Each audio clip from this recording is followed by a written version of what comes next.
today, we're diving into a wild mix of topics. Definitely wild. Yeah, from like the future of the internet all the way to Sustainable soaps. sustainable soaps. Yeah. You got to be. It's always interesting to see how these things connect, right? You give us the snapshot, and we'll try to make sense of it all. Absolutely. Yeah, It's amazing how these seemingly unrelated things can actually intertwine. for sure. Okay, so let's kick things off with Web3. Okay. It's everywhere you look these days, but I feel like it's one of those things where everyone's talking about it, Right. but not that many people really get it, you know? Yeah. And economist Paolo Tasca seems to agree. Oh, yeah. He's been pretty vocal about the need for a deeper discussion around Web3. So who exactly is this Tasca guy? What makes him the Web3 expert? Well, he's a pretty prominent voice in the digital economy, Okay. and he's concerned that we're all so caught up in the excitement of this decentralized internet idea that we might be missing some important questions. Like, what happens if this whole decentralized utopia thing isn't actually all it's cracked up to be? That's exactly. Tasca's point is that without a more serious conversation about this, and he's talking about everyone from policymakers to, everyday users, Right. we risk just kind of sleepwalking into a system with a whole bunch of unintended consequences. Okay, now that's kind of scary. Think about it. Yeah, A world where you have total control over your data sounds pretty awesome on the surface. for sure. But are there downsides we're not even considering? That's exactly the kind of critical thinking Tasca's pushing for. We need to be asking ourselves, who's actually building this new internet? What are their motivations? And are there any safeguards in place to make sure this decentralized internet doesn't just create a whole new set of problems while it's trying to fix the old ones? It's like we need some kind of instruction manual for Web3 before we just dive in headfirst. Right. But speaking of navigating the digital world, let's talk Netflix for a sec. Sure. Huge stock surge recently. Everyone's celebrating subscriber growth, right? Yeah, well, it's not quite that straightforward. What do you mean? So yeah, that stock surge is definitely connected to a jump in subscribers. Okay. But here's the interesting part. Netflix is actually planning to ditch that whole subscriber metric next year. Hold on. Why would they do that? Especially when it seems like they're doing so well based on those numbers? It's a sign of a big change in how companies, particularly in the digital world, are being evaluated. Just looking at how many people sign up isn't enough anymore. It's like judging a restaurant just by how many people walk through the door. I see where you're going with this.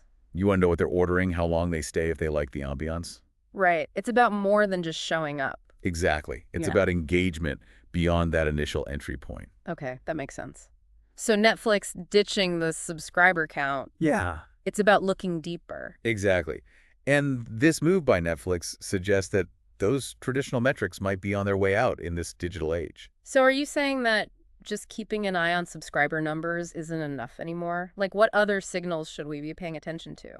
Netflix is shifting focus to things like engagement, content costs, user experience.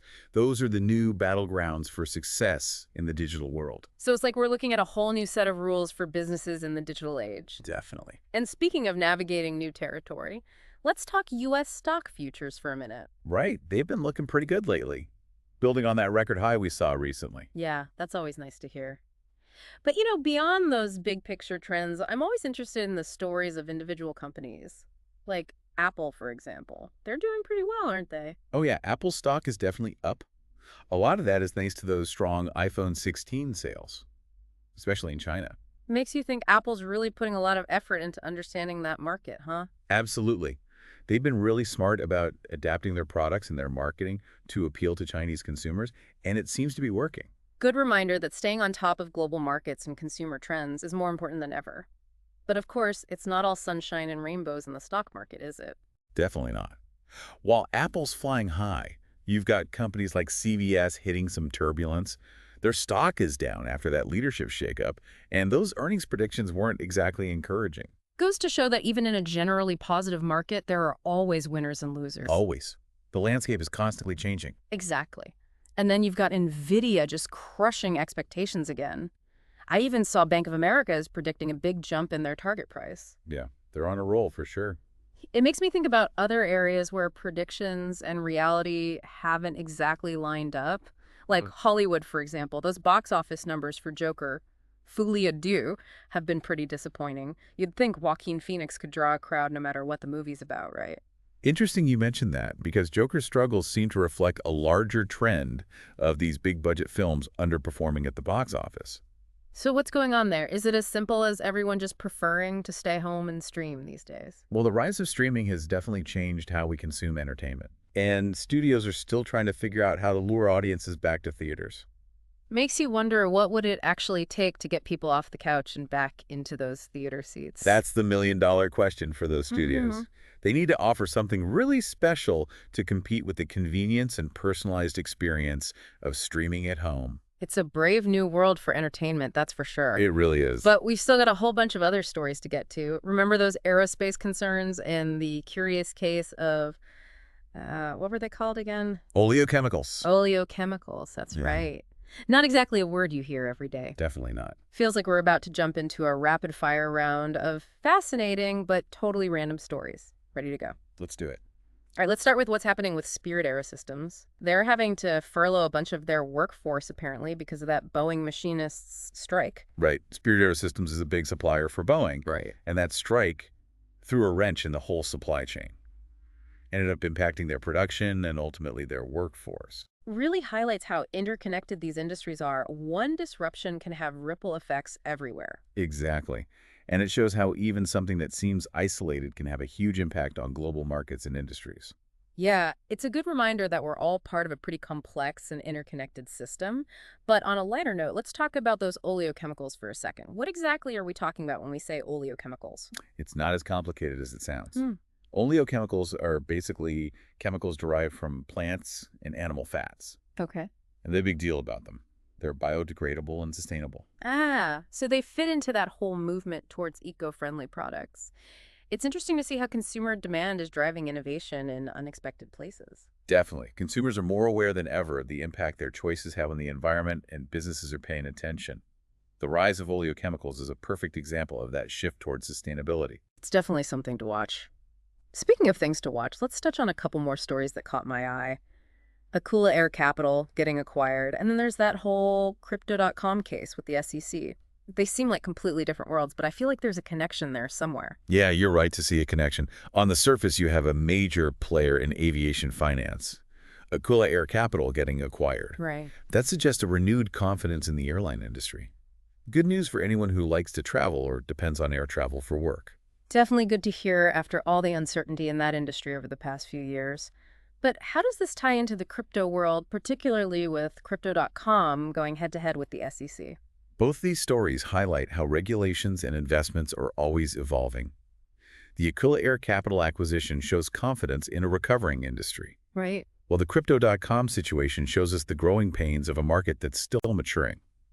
The SEC stepping in suggests we could see more scrutiny and regulation in the crypto space going forward. Yeah. It'll be interesting to see how that whole crypto landscape unfolds. Definitely. But speaking of evolving landscapes and a little bit of healthy competition, we have to talk about Nvidia and Cerebras. Right. It's like that classic David and Goliath story. You know, Cerebras is trying to shake things up, going up against a giant like Nvidia in the AI chip market. And with their IPO coming up, Cerebras is definitely making a statement. Yeah, they're not messing around. Yeah.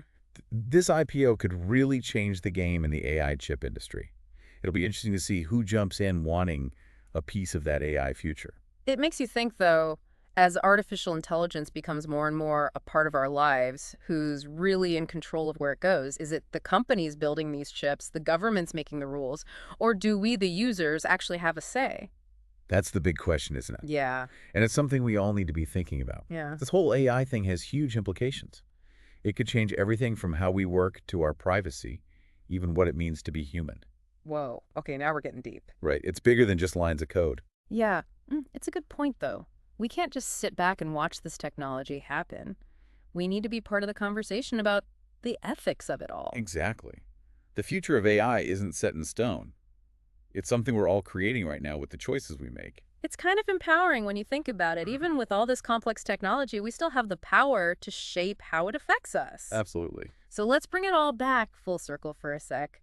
We've covered a lot of ground today. The future of the internet, the entertainment industry trying to find its footing, the ups and downs of the stock market, those sustainable solutions popping up, and of course the race to dominate the AI world. It's amazing how it all connects, isn't it? all these seemingly separate stories with these common threads running through them. I know, right? We've uncovered some hidden connections, challenged some assumptions, hopefully got people thinking about things in a new way. That's what I love about these deep dives. Yeah. It's about going beyond the surface, digging a little deeper, and coming out with a better understanding of how it all works. Couldn't have said it better myself. And that's all the time we have for today's deep dive. Big thanks to our expert for breaking it all down for us. Always happy to be here. And to all our listeners out there, keep exploring, keep asking questions, keep making those connections. We'll catch you next time for another deep dive.